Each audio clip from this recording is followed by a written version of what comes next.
Form कब use होगी? तो ये प्रेजेंट की जो V1 है उसको बोला जाता है, वो है आपकी प्लूरल फॉर्म, प्लूरल कुल मिला के। कैसी है ये? प्लूरल। और जो V5 है वो क्या है? सिंगुलर है। क्या है ये? ठीक है। प्रेजेंट को बताने के लिए दो फॉर्म है, V1 भी है और V5। अब कैसे डिसाइड होता है कि भैया V1 का प्रयोग करें कि V5 का प्रयोग करें? तो जो V1 है वो प्लूरल फॉर्म यानी बहुवचन क्रिया है, और जो V5 है वो सिंगुलर क्रिया है, एक वचन क्रिया है। तो ये किस लिए? ये जब सब्जेक्ट एक वचन तो वर्ब भी एक वचन, और सब्जेक्ट बहुवचन तो वर्ब भी बहुवचन। वहां जाके ये चीज काम करेगी। सब्जेक्ट एक वचन तो वर्ब भी एक वचन, सब्जेक्ट बहुवचन तो वर्ब भी। यानी जब जब सब्जेक्ट बहुवचन होगा तो V1 आएगी, जब जब सब्जेक्ट एक वचन होगा तो V5। बात जब प्रेजेंट की होगी, काय की होगी? बात प्रेजेंट की होती है, वर्तमान समय की बात होती है, और सब्जेक्ट एक वचन होता है तो क्रिया भी एक वचन होती है।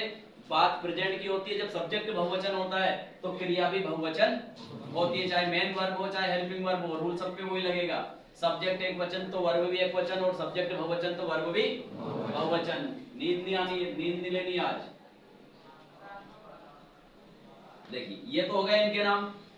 दूसरी कंडीशन क्या है? इसको बोला जाता है परफेक्ट फॉर्म को फिनिश्ड एक्शन। कौन सी एक्शन? Finished action. कंटिन्यू, ये जो है इसको क्या बोला जाता है? Continuous action. अब एक्शन की बात क्यों आ रही है वो अभी बता रहे हैं।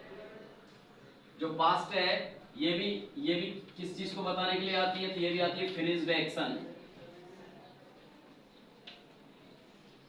फिनिश्ड एक्शन इन पास्ट, ये लिख दिया मैंने इसके आगे। अब ये क्या है? तो ये हो गया सिंपल एक्शन।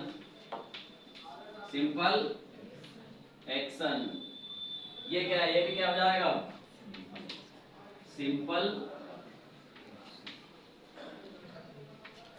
एक्शन।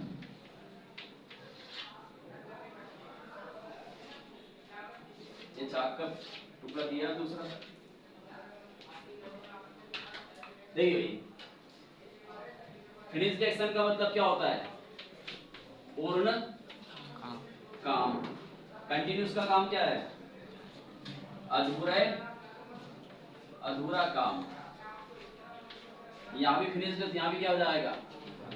पूर्ण काम। अब ये दो बच्ची बेचारी V1 और V5, तो ये इसके लिए कैसा काम?